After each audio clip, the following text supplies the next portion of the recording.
ஒரு காடு, ஒரு சாமுராய், அவரோட ஒய்ஃப், அப்புறம் ஒரு கொள்ளடிக்கிற ஒரு ஆள். இந்த 4 பேருக்கு நடுவில் நடக்கிற ஒரு விஷயம், ஒரு இன்சிடெண்ட், அது ஒரு ட்ராஜடியில் போய் முடியுது. ஆனால் அதே சமயத்தில் அதே டைமில் அந்த 4 பேருக்கும் நடந்த ஒரு விஷயத்தை 4 பேர் எக்ஸ்பிளைன் பண்ணுறாங்க. ஆனால் அது 4 டைப்பாக கன்வே ஆகுது. அதில் ஏதோ ஒன்று தான் உண்மை, இன்னொன்று பொய். இது எப்படி நீங்கள் கண்டுபிடிப்பீங்க? இப்படி ஒரு ஸ்டோரி லைனில் வந்தது தான் நம்ம கரெக்டாக தப்பாக அப்படின்னு நம்ம புரிஞ்சிக்கிறதுக்கே கொஞ்சம் லேட் ஆகும். பட் அப்படி எடுத்து காட்டின ஒரு படம் தான் ராஷமோன். இப்போ எல்லாருமே யூஸ் பண்ணிகிட்ருக்க ஒரு டேர்ம் இருக்கே, ராஷமோன் எஃபெக்ட்ஸ், அது இந்த படத்துலேருந்து தான் வந்துச்சு. இது வேர்ல்ட் சினிமாவில் ராஷமோன் எஃபெக்ட் அப்படின்ற ஒரு டேர்மையே இந்த படம் தான் கொண்டு வந்துச்சு. இது ஒரு ஜாப்பனீஸ் மூவி. பட் இந்த படத்தில் ஏன் இந்த படத்தையும் இந்த ஒரு பர்டிகுலர் டேர்மையும் ஏன் இவ்வளோ பெருசாக நம்ம சொல்கிறோம் அப்படின்றதுக்கான ஃபுல் டீட்டெயில் இந்த படத்தோட ரிவ்யூவில் போய் பார்ப்போம். அண்ட் நான் உங்கள் Jeffrey and welcome to Jeff திரைவால்ட். இன்றைக்கி நம்ம இந்த படத்தோட கேரக்டரைசேஷன் பண்ணி பார்த்தோம்னு வச்சுக்கோங்களேன். இது ஒரு டைரக்டர், நமக்கு எல்லாருக்கும் தெரிஞ்ச அகிரா குரோசவா. அவரோட படம் எல்லாமே டாப் நாச்சாக இருக்கும். ஸோ அவரோட படத்தை எல்லாமே நார்மல் மசாலா படம் மாதிரியே இருக்கவே இருக்காது. அவரோடதெல்லாம் ரொம்ப இன்டென்ஸாக இருக்கும். அதே மாதிரி இந்த படத்தில் குரோசவா என்ன பண்ணியிருக்காருன்னா, ஒரு மனுஷன் அவனோட மனசுக்கும் இண்டிவிஜுவல் கேரக்டருக்கு நான் தான் அப்படின்ற அந்த சுயநலம் அப்படின்னு சொல்கிற அந்த ஒரு இதுக்கும் ஒரிஜினல் கேரக்டருக்கும் 2 பேருக்கும் நடுவில் இருக்கிற அந்த ஒரு கான்ட்ராஸ்ட்டு அதை அழகாக டிஃப்ரெண்ட் பண்ணியிருப்பார். அதுதான் இந்த படத்தோட பியூட்டி அப்படின்னு நம்ம சொல்லலாம். அதாவது ஒரு சாம்ராயை எவ்வளோ இந்த ரக்கடாக இருப்பாங்க, ரஃப் அண்ட் டஃப்பாக இருப்பாங்க, அட் த சேம் டைம் ரொம்ப தைரியமாக இருப்பாங்க, ஒரு மாதிரி கம்பீரம் அப்படி சொல்கிறாங்களா அந்த மாதிரி இருப்பாங்க. ஆனால் அதுக்கு அப்படியே ஆப்போசிட் கான்ட்ராஸ்ட்டாக அவரோட ஒய்ஃப் எப்போ பார்த்தாலும் பயந்துக்கிட்டே இருப்பாங்க. ஒரு எதுனாலும் பயம், எதுனாலும் பேசுகிறதுக்கு பயம், மற்றவங்களை ஃபேஸ் பண்ணுறதுக்கு பயம் அப்படின்ற ஒரு சிச்சுவேஷன்லேயே அவங்க இருப்பாங்க. ஆனால் அந்த ஒய்ஃபோட கேரக்டரும் இவரோட ஒரு திமிர்த்தனத்தோட இதுவும் அந்த ரொம்ப பொலைட்டாக இருக்கிறதையும் மிக்ஸ் பண்ணதுக்கப்புறம் ஒரு பர்டிகுலர் சிச்சுவேஷன் வரும். அதை அழகாக கேப்சர் பண்ணியிருப்பாங்க. ஒரு எப்படி நம்ம சொல்கிறது, ஒரு பர்டிகுலர் விஷயம் நமக்கு நடந்திருக்குது, அது ஒரு ப்ரூஃப் இருக்குது. ஆனால் அந்த ஒரு ப்ரூஃபே நம்மளை காப்பாற்றிக்கணும் அப்படின்னு நம்ம சொன்னால் என்னது, அந்த பர்டிகுலர் ப்ரூஃபே நம்மளை காப்பாற்றுறதுக்கு தான் அப்படின்னு சொன்னேன் அப்படின்னு நான் சொல்கிறேன். நீங்கள் இப்போ இங்கே என்னடா இப்படி சொல்கிற அப்படின்னு கேட்குறீங்கன்னா, எஸ், நீங்கள் கரெக்டாக தான் கவனிச்சிருக்கீங்க. ஏன்னா அந்த ஒரு ப்ரூஃப் நம்மளை பார்த்துக்கணும், நம்ம காப்பாற்றிக்கிறதுக்காக யூஸ் பண்ணுற ப்ரூஃப் ஒன்று, மற்றவங்கள அசிங்கப்படுத்தணும், அவமானப்படுத்தணும் அப்படின்றக்காக அந்த ஒரு சிச்சுவேஷன் யூஸ் பண்ணுற ஒரு ப்ரூஃப் இருக்குது. அதுதான் ஹீரோ யார், வில்லன் யார் அப்படின்னு நமக்கு டிஃப்ரென்ஸ் பண்ணி பார்க்குறதுக்கு யூஸ் ஆகுறது. அதாவது நம்ம ஒரு விஷயம் நடந்துச்சு அப்படின்னா இது இது தப்பு இல்லை கரெக்டு அப்படின்றதுக்கு நம்ம இன்வெஸ்டிகேஷன் பண்ணணும்.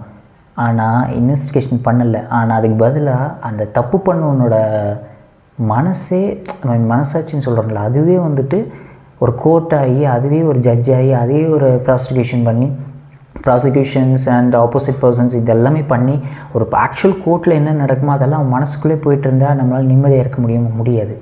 அதுதான் இந்த இதில் அந்த பர்டிகுலர் மனுஷனோட மனசுக்கும் தென் அந்த செஞ்ச தப்புக்கும் நடக்கிற ஒரு கான்வர்சேஷன் அழகாக காட்டியிருப்பாங்க. அதே மாதிரி இந்த படத்தில் சைலண்ட்டை ஒரு மாதிரி ஹாரர் எஃபெக்ட் மாதிரி காட்டியிருப்பாங்க.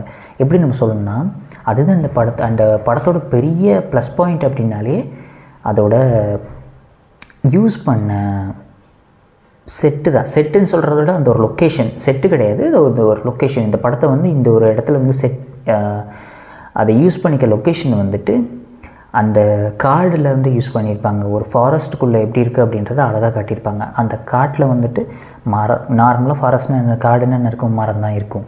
ஆனால் அந்த மரத்துக்கு நடுவில் ஒரு லைட்டிங் எப்படி இருக்கும், அதாவது எப்படி எக்ஸாக்டாக சொல்லணும் அப்படின்னா, ஒரு ஒரு மாதிரி மார்னிங் டைம், ஏர்லி மார்னிங்கில் அந்த காட்டுக்குள்ளே இருக்கீங்க, உங்களுக்கு சுற்றி மரம் இருக்குது. அந்த மரத்துக்குள்ளே ஏர்லி மார்னிங் சன்ரைஸ் ஆகும்போதும் சன் செட் ஆகும்போதும் அதுக்கு அந்த டைமில் ஒரு நமக்கு அந்த இடத்துக்குள்ளே ஒரு லைட்டு கிடைக்கும் தெரியுமா, அந்த எஃபெக்ட்டு படம் ஃபுல்லாக இதில் யூஸ் பண்ணியிருப்பாங்க. அந்த பர்டிகுலர் இது வந்து சஸ்பென்ஸ் யூஸ் பண்ணுறதுக்காக, சஸ்பென்ஸ் க்ரியேட் பண்ணுறதுக்காக அந்த பர்டிகுலர் சீன் யூஸ் பண்ணியிருப்பாங்க. அதில் நீங்கள் பார்த்தீங்கன்னு உங்களுக்கு புரியும். ஒரு கொலை நடந்திருக்கு, அந்த மர்டரை சுற்றி நடக்கிற ஒரு ட்ராமா பண்ணுறது, அந்த த்ரில்லர் அப்படின்ற எல்லா விஷயத்தையுமே அழகாக காட்டியிருக்க இதுதான் இந்த படத்தில் அழகாக காட்டியிருப்பாங்க. அதுதான் இந்த படத்தில் ப்ளஸ் பாயிண்ட். அதாவது ஒரு மனுஷங்க இருக்காங்க அப்படின்னா அவங்க வந்துட்டு டிஃப்ரெண்ட் ஆஃப் ஒப்பீனியன் இருக்கும். ஸோ அது எல்லாமே ஏன் அப்படி சொல்கிறாங்க, அதாவது எப்படி நம்ம எக்ஸாக்டாக சொல்லணும்னா கரெக்டான டேர்மில் சொல்லணும் அப்படின்னா முரண்பட்ட அப்படின்னு நம்ம சொல்லுவோம்ல, இதுக்கும் அதுக்கும் வேறு கோரிலேஷன்ஸ் எதுவுமே இருக்காது, ஆனால் வேறு இதில் இருக்கும். அவங்க வந்துட்டு சொல்கிற ஒருத்தரும் அவங்களோட இதுதான் நடந்துச்சு அப்படின்னு நம்ம போய் சொல்கிறோம். ஃபார் எக்ஸாம்பிள் ஒரு பர்டிகுலர் விஷயம் நடந்திருக்கு, இதை நான் பார்த்தேன் அப்படின்னு ஒருத்தன் சொல்கிறான். பர்சன் ஏ சொல்கிறான் ஒரு விஷயம், நோட் பண்ணிக்கிட்டோம். பர்சன் பி வரான், அதே விஷயத்த சொல்கிறான், ஆனால் வேறு மாதிரி, அதையும் நோட் பண்ணிட்டோம். பர்சன் சி வரான், அந்த கேரக்டர் ஒரு விஷயம் சொல்கிறான், அதை நம்ம இது பண்ணி பார்த்தோம் அப்படின்னா மூணுத்துக்கும் வேறு டிஃப்ரெண்ட் இருக்கும். அதுதான் இந்த படத்தோட ஒன்லைன். அதே மாதிரி இந்த படத்தில் வந்துட்டு ஒருத்தரும் அவங்கவுங்க பெர்ஸ்பெக்டிவாக தான் சொல்லியிருப்பாங்க. ஆனால் எதுக்குமே நம்ம பார்க்குற நமக்கு வந்துட்டு கன்ஃபியூஸ் ஆகும். ஏன் எல்லாரும் ஒரு விஷயம் சொல்கிறாங்கன்னா நம்ம பார்த்தது ஒன்று, நமக்கு காட்டினது ஒன்று, ஆஸ் அ வியூவராக நம்ம அந்த படம் பார்க்கும்போது நமக்கு காட்டினது ஒன்று, இந்த 3 பேரும் படத்தில் வர கேரக்டர்ஸ் சொல்கிற ஸ்டேட்மெண்ட் ஒன்று. இது ஏன் இப்படி வருது அப்படின்னு நினைக்கிறேன். இப்போ ஃபார் எக்ஸாம்பிள் நடந்துச்சு அப்படின்னா, ஒரு பர்டிகுலர் விஷயம் நடந்துச்சு அப்படின்னா அது அவனோட லைஃப்பையும் சரி அவனோட எமோஷனும் சரி வச்சு தான் நம்மளால் ஒரு டெசிஷன், ஒரு தீர்ப்பு கொடுக்க முடியும். ஒரு கோர்ட்டுனா இந்த மாதிரி தீர்ப்பு கொடுக்கணும், இதுதான் ஜட்ஜ்மெண்ட் கொடுக்கணும் அப்படின்னு வச்சுருந்தா முடியாது. அது எப்படி நீங்கள் கொடுப்பீங்க அப்படின்றது இந்த படத்தில் வந்து அழகாக கட்டியிருப்பாங்க. அதுதான் இதோட ரூட். இந்த ஒரு மரம் இருக்குன்னா அதுலேருந்து ஆரம்பிக்கிற அந்த ஒரு இதுன்னு சொல்லுவோம், அதுதான் இதிலேருந்து ஆரம்பிக்கிறது தான் எல்லாமே. அதே மாதிரி இந்த படத்தில் வந்துட்டு ஒரு டெக்னிக்கல் ஆஸ்பெக்ட் பற்றி நம்ம சொல்லணும் அப்படின்னா 1950 வந்திருக்க படம் தான் இது. ஆனால் அப்போ எடுத்த படமாக இருந்தாலுமே இன்றைக்கும் இந்த படத்தை வந்துட்டு ஒரு ரெஃபரன்ஸாக நம்ம எல்லாருமே யூஸ் பண்ணியிருக்கோம். அகிரா குரோசாவா வந்துட்டு நம்மளோட யூடியூப் சேனலோட கான்செப்ட் என்னென்னா சினிமா வித்தவுட் நாய்ஸ், அதாவது தேவையில்லாத ஒரு பில்டப் கொடுத்து எல்லாம் பண்ணுறத விட நார்மலாக என்ன இருக்கோ அதை எக்ஸாக்டாக காட்டுறதுக்கான ஒரு பிளாட்ஃபார்ம் தான் இது. இதை பேஸ் பண்ணி நம்ம சேனலுக்கும் அந்த படத்துக்கும் அதிகமான ரிலேஷன்ஷிப் இருக்குது அப்படின்னு நம்ம சொல்லலாம். ஏன்னா அதோட கான்செப்ட் அதிகமான பில்டப் எல்லாமே இதுதாங்க இது அப்படின்னு பாயிண்ட் டு த பாயிண்ட் நம்ம சொல்கிறோம்ல, அதை வந்து அழகாக காட்டியிருப்பாங்க. அதே மாதிரி இதில் வந்துட்டு ரொம்ப ஒரு மாதிரி ஃபைட்டு, பெரிய பில்டப் கொடுக்குற சீன்ஸ் அப்படிலாம் ஒன்றுமே இருக்காது. மாஸ் சீன்ஸை விட இந்த படத்தில் வந்துட்டு அந்த காட்டுற அந்த காடு, அந்த ஃபாரஸ்ட்டோட அமைதியாக இருக்கிறது, தென் மழை பெய்யும்போது வர ஒரு சவுண்டு, அந்த மழை பெஞ்சோன்னு மண் ஈரமாக இருக்கும்ல, அதுலேருந்து ஒரு ஸ்மெல்லை அவங்க ரியலைஸ் பண்ணிவிட்டு சொல்கிற கமெண்ட்ஸ் எல்லாமே இந்த இதில் வந்துட்டு நீங்கள் அந்த படம் போய்ட்டுருக்கும்போது கீழே சப்டைட்டில் பார்த்தீங்கன்னா தெரியும், அதில் வந்து அழகாக எக்ஸ்பிளைன் பண்ணியிருப்பாங்க. அது ரொம்ப பொய்ட்டிக்காக இருக்கும் எல்லாமே. அதே மாதிரி அந்த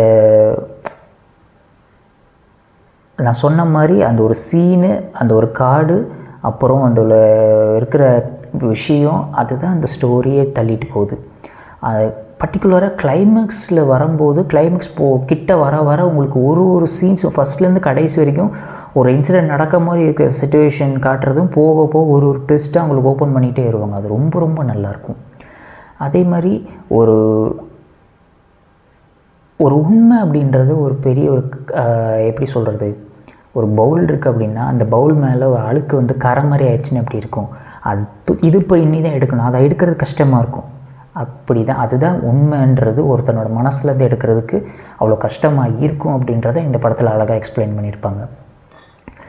இதை வந்து டைரக்டர் வந்து அழகாக ஹேண்டில் பண்ணியிருப்பார். அதே மாதிரி இந்த படத்தில் வந்துட்டு வெறும் இதை வந்து ராஷ்மோகன் அப்படின்றது வந்துட்டு ஒரு வெறும் க்ரைம் ட்ராமா அப்படின்னு நம்ம சொல்லிட முடியாது. இது வந்து ஒரு மனுஷனோட ஆள் மனசுக்குள்ளேயும் த ரொம்ப செல்ஃபிஷாக நடந்துக்கிற அப்படின்னு சொல்லுவோம்ல, அதை வந்துட்டு ஒருத்தர் நடந்துக்கிட்டான்னா சொசைட்டியோட வியூவில் எப்படி இருக்கும், அதாவது இன்னும் சொல்லப்போனால் சுயநலமாக நடந்திருக்க சமூகத்தில் ஒன்றால் இருக்க முடியாது அப்படின்னு நம்ம சொல்கிறோம்ல, அதை வந்துட்டு அழகாக பேசின படம் தான் இது. ஒரு சின்ன விஷயத்தை வச்சுட்டு ஒரு மனுஷன் எப்படி அவன் வந்துட்டு அவனை அந்த உண்மையை வந்து எப்படி மாற்றுறான், அவன் சுச்சுவேஷனுக்கு ஏற்ற மாதிரி எப்படி அதை கொண்டு வந்து ப்ரெசென்ட் பண்ணுறான் அப்படின்றது இந்த படத்தில் அழகாக காட்டியிருப்பாங்க. இது வந்துட்டு வேர்ல்ட் சினிமாவில் ஒரு பெஸ்ட் மூவி அப்படின்னு நம்ம எடுத்தோம்னா அதில் இந்த படம் இருக்கும். ஒரு கிளாசிக் வேர்ல்ட் சினிமாஸ்லாம் நான் பார்ப்பேன் அப்படின்னு நினைக்கிறீங்க அப்படின்னா உங்கள் எல்லாருக்குமே இந்த படம் நான் கண்டிப்பாக ரெக்கமெண்ட் பண்ணுவேன். நீங்கள் வந்துட்டு நான் ஏன் இந்த படம் பார்க்கணும் அப்படின்ச்சிங்கன்னா, இன்னொரு முக்கியமான விஷயம், இந்த படம் நார்மல் இந்த மசாலா ஃபிலிம் பார்க்குறேன், மாஸ் ஆக்ஷன் க்ரைம் த்ரில்லர் ஆகும் அப்படிலாம் உங்களுக்கு கண்டிப்பாக இந்த படம் செட் ஆகாது. யாருக்கு செட் ஆகும் அப்படின்னு கேட்டிங்கன்னா, நான் ஸ்லோ பர்ன் த்ரில்லர் நான் பார்ப்பேன், வேர்ல்ட் மூவிஸ் நான் என்னால் பார்ப்பேன், ஸ்லோ பர்னிங் படம் என்னால் பார்க்க முடியும், கண்டென்ட் ஸ்டோரி ஓரியன்ட் படமாக இருந்தால் நான் கண்டிப்பாக நான் பார்ப்பேன். படம் கொஞ்சம் ஸ்லோவாக இருந்தாலே எனக்கு ஓகே, எனக்கு படத்தில் ஸ்டோரி தான் நம்ம முக்கியம், பெர்ஃபார்மன்ஸ் முக்கியம், ஈச் அண்ட் எவ்ரி ஃப்ரேமை வந்து நான் ஃபீல் பண்ணணும் அப்படின்னு நினைக்கிற எல்லாருக்குமே இந்த படம் வந்து ஒரு கிஃப்டட் அப்படின்னு நம்ம சொல்லலாம். அண்டு இந்த படம் வந்துட்டு ஓடிடி வெப்சைட்ஸ்லேயும் இருக்குது, தென் யூடியூப்லேயும் இருக்குது. அப்படி இல்லைனாலும் நீங்கள் ஃப்ரீ வெப்சைட்ஸில் நீங்கள் சர்ச் பண்ணிங்கன்னா கண்டிப்பாக இந்த படம் கிடைக்கும். அண்டு இந்த படத்தை மறக்காமல் எல்லோரும் பாருங்கள். ஃபேமிலியோடு பார்த்து என்ஜாய் பண்ண வேண்டிய ஒரு மஸ்ட் ரெக்கமெண்டட் படம் அப்படின்னு நான் சொல்லுவேன்.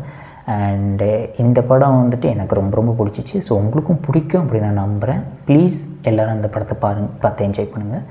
And once again thanks for your time. And இது வரைக்கும் இந்த ஜெஃப் திரைவட்டை சப்ஸ்கிரைப் பண்ணாத எல்லாருமே ப்ளீஸ் சப்ஸ்கிரைப் பண்ணுங்கள். அண்ட் இந்த ரிவ்யூ உங்களுக்கு பிடிச்சிருக்கும் அப்படின்னு நான் நம்புகிறேன். மறக்காமல் இந்த வீடியோக்கு லைக் பண்ணுங்கள், கமெண்ட் பண்ணுங்கள், ஷேர் பண்ணுங்கள். அண்ட் மறக்காமல் ஜெஃப் திரைவட்டை சப்ஸ்கிரைப் பண்ணுங்கள். நான் உங்களை திருப்பி இன்னொரு வீடியோவில் உங்களை நான் மீட் பண்ணுறேன். So until then, this is Jeffrey signing off.